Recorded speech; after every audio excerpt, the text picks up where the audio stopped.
प्राचीन समय की बात है।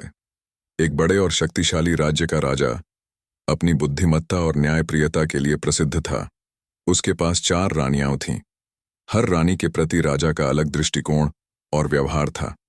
यह कहानी राजा के जीवन और उसकी 4 रानियों के साथ उसके संबंधों पर प्रकाश डालती है। पहली रानी। राजा की पहली रानी उसकी सबसे सुंदर और आकर्षक थी।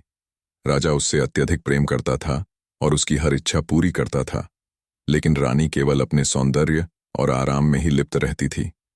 उसे राजा के सुख दुख की कोई परवाह नहीं थी। दूसरी रानी। दूसरी रानी बहुत चतुर और समझदार थी। वह राजा को हर निर्णय में सलाह देती थी। उसकी सलाह से राजा ने अपने राज्य को समृद्ध बनाया, लेकिन रानी खुद अपनी स्वार्थी महत्वाकांक्षाओं में डूबी रहती थी। तीसरी रानी। तीसरी रानी राजा की सबसे वफादार थी। वह हर समय राजा का साथ देती थी और उसके सुख दुख में शामिल रहती थी। राजा को उस पर भरोसा था, लेकिन उसने कभी उसे पर्याप्त महत्व नहीं दिया। चौथी रानी। चौथी रानी राजा के जीवन की सबसे अनमोल धरोहर थी। वह उसकी आत्मा के समान थी, लेकिन राजा ने कभी उसे पूरी तरह से समझा ही नहीं। वह चौथी रानी की देखभाल नहीं करता था और उसे अनदेखा करता था। एक दिन राजा गंभीर रूप से बीमार हो गया।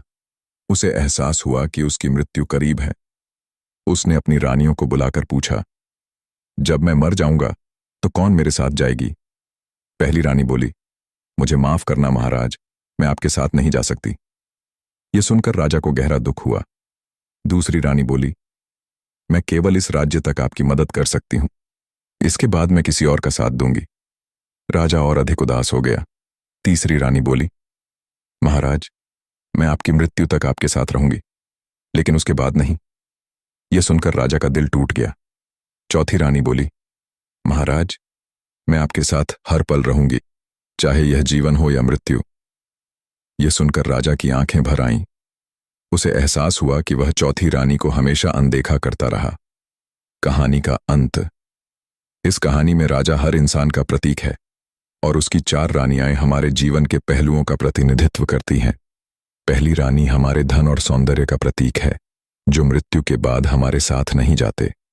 दूसरी रानी हमारे संबंधों और दोस्तों का प्रतीक है, जो हमें केवल जीवन तक साथ देते हैं। तीसरी रानी हमारे परिवार का प्रतीक है, जो हमें केवल मृत्यु तक साथ देते हैं।